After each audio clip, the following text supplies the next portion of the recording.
Bismillahirrahmanirrahim. Assalamualaikum warahmatullahi wabarakatuh.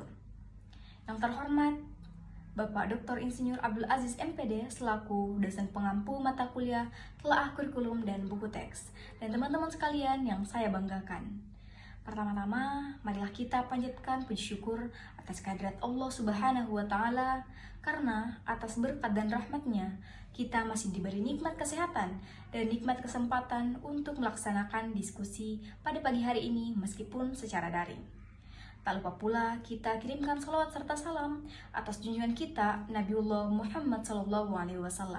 Allahumma sholli ala sayyidina Muhammad wa ala ali sayyidina Muhammad, yang telah membawa kita dari alam yang gelap menuju ke alam yang terang benderang seperti yang sedang kita rasakan pada saat ini.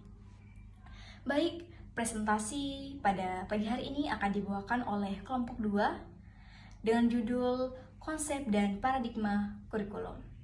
Namun, terlebih dahulu perkenalkan, saya Wiska Putri Ayu selaku moderator sekaligus pemateri, dan ada pula pemateri dari kelompok 2, Nur Fadila dan Arsetia Mega Putri. Untuk mengefisienkan waktu, marilah kita bersama-sama menyimak pemaparan materi dari kelompok 2. Terima kasih atas kesempatan yang telah diberikan dari moderator. Jadi di sini saya sebagai pemateri pertama akan memaparkan tentang konsep dasar paradigma kurikulum dan kurikulum 2013. Sebelum lanjut, kita harus mengetahui apa itu kurikulum dan apa itu paradigma. Kurikulum sendiri merupakan sebuah rencana yang berisi dan penyusunan beberapa pelajaran serta materi. Contohnya seperti guru yang sedang memberi pelajaran kepada siswanya. Pelajaran itu tersusun dan disebut sebagai kurikulum. Nah, sedangkan paradigma itu merupakan cara pandang atau sudut pandang dalam merancang kurikulum. Jadi, bagaimana kurikulum itu terbentuk dan apa fokus utamanya. Jadi, bisa dikatakan bahwa konsep dasar paradigma kurikulum merupakan cara pandang sesuatu terhadap rancangan kurikulum atau penyusunan beberapa mata pelajaran maupun materi yang akan diberikan ke peserta didik. Makanya tidak jarang kita melihat kenapa beberapa kurikulum itu selalu terubah-ubah. Kurikulum 2013, kurikulum Merdeka, dan masih banyak kurikulum yang sebelumnya. Karena menyesuaikan dengan zaman dan perkembangan peserta didik. Makanya selalu dirancang sesuai dengan paradigmanya atau cara pandangnya. Materi selanjutnya adalah kurikulum 2013. Kurikulum 2013 berisi seperangkat mata pelajaran dan program pendidikan yang berlandaskan pada pendekatan ilmiah atau dimensi pedagogik modern. Lembaga kependidikan melaksanakan kurikulum ini untuk menciptakan generasi emas Indonesia. Nah, adapun beberapa pendekatan kurikulum 2013 yaitu mengamati, observing, menanya, questioning, menalar, associating, mencoba, eksperimen, dan membentuk jejaring pembelajaran kolaboratif atau networking. Nah, setelah mengetahui beberapa pendekatan dan apa itu kurikulum 2013, sekarang kita akan membahas tentang implementasi kurikulum 2013. Kurikulum 2013 bertujuan untuk membentuk kompetensi dan karakter peserta didik melalui pembelajaran yang menyenangkan, bermakna, dan efektif. Nah, maka dari itu terdapat 5 poin utama dalam implementasi kurikulum 2013 ini. Yang pertama, pemanasan dan apresepsi. Pemanasan dan apresepsi ini bertujuan untuk menggali pengetahuan awal yang dimiliki oleh peserta didik, serta memberi motivasi dan menarik minat belajar peserta didik. Jadi harus mengetahui karakter peserta didik tersebut. Nah, yang kedua, eksplorasi. Eksplorasi ini mengaitkan materi pembelajaran dengan pengetahuan atau pengalaman sebelumnya agar lebih bermakna dan mudah dipahami oleh peserta didik. Yang ketiga, konsolidasi pembelajaran. Di sini membangun kompetensi dengan mengaitkan mata pelajaran atau materi pembelajaran dengan kehidupan nyata. Jadi, mungkin peserta didik lebih mudah paham ketika suatu materi itu diberikan contoh sesuai dengan kehidupan nyata atau kehidupan yang sering dialami. Nah, yang keempat, pembentukan sikap dan karakter. Melalui praktik ini, pembentukan sikap dan karakter peserta didik dilakukan secara nyata. Maksudnya merealisasikan nilai-nilai positif ini secara langsung. Seperti penerapan 5S yang biasa kita ketahui, senyum, salam, sapa, sopan, dan santun, itu bukan hanya slogan, tapi dilakukan dengan nyata menyebarkan nilai-nilai positif. Nah, yang terakhir atau yang kelima ini adalah penilaian formatif.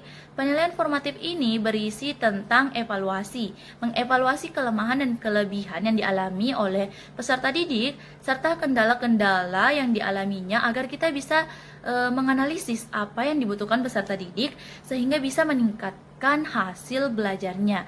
Nah, itulah implementasi kurikulum 2013. Kelima poin itu harus diterapkan ketika kita menggunakan kurikulum 2013 ini agar menciptakan generasi-generasi emas Indonesia. Baik, terima kasih atas kesempatan yang diberikan oleh moderator. Di sini saya akan memaparkan materi tentang konsep utama kurikulum merdeka serta paradigma kurikulum merdeka.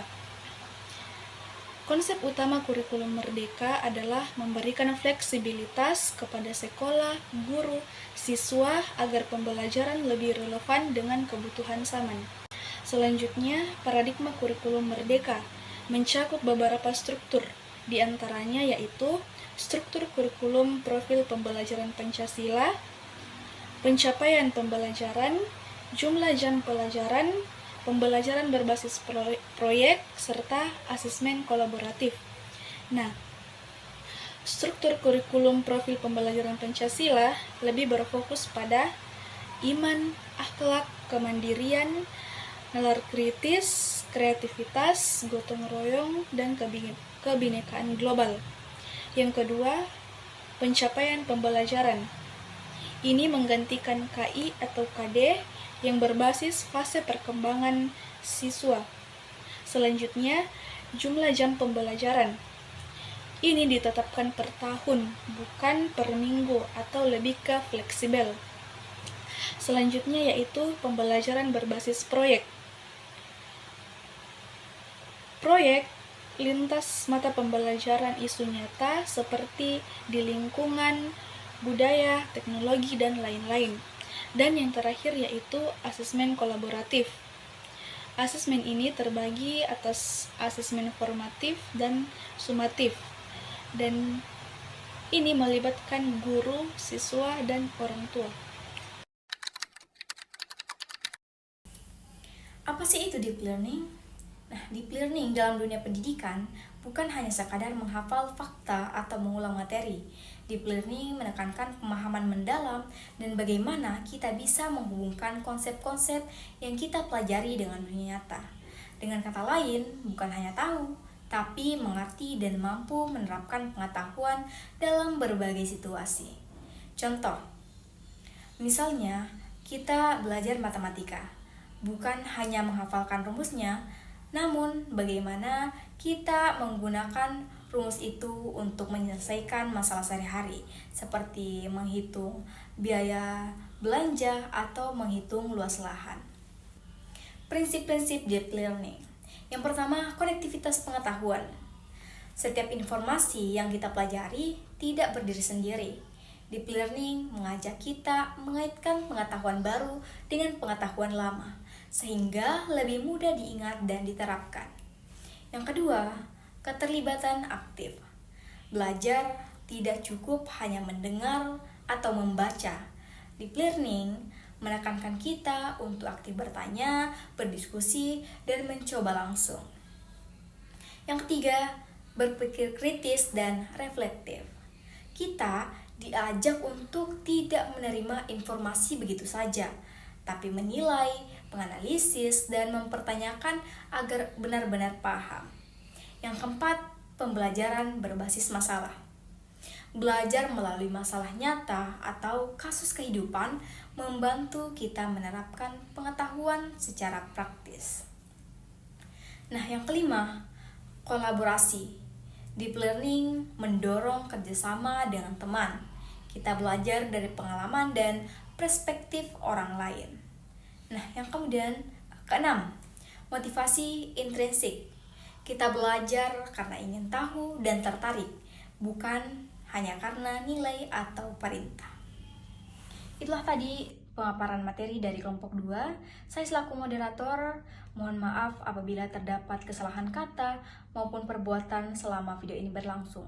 Dan terima kasih telah menyimak video presentasi dari kelompok 2. Kemudian apabila ada pertanyaan ataupun tambahan, silahkan mengetikkan pertanyaan dan tambahan tersebut di kolom komentar.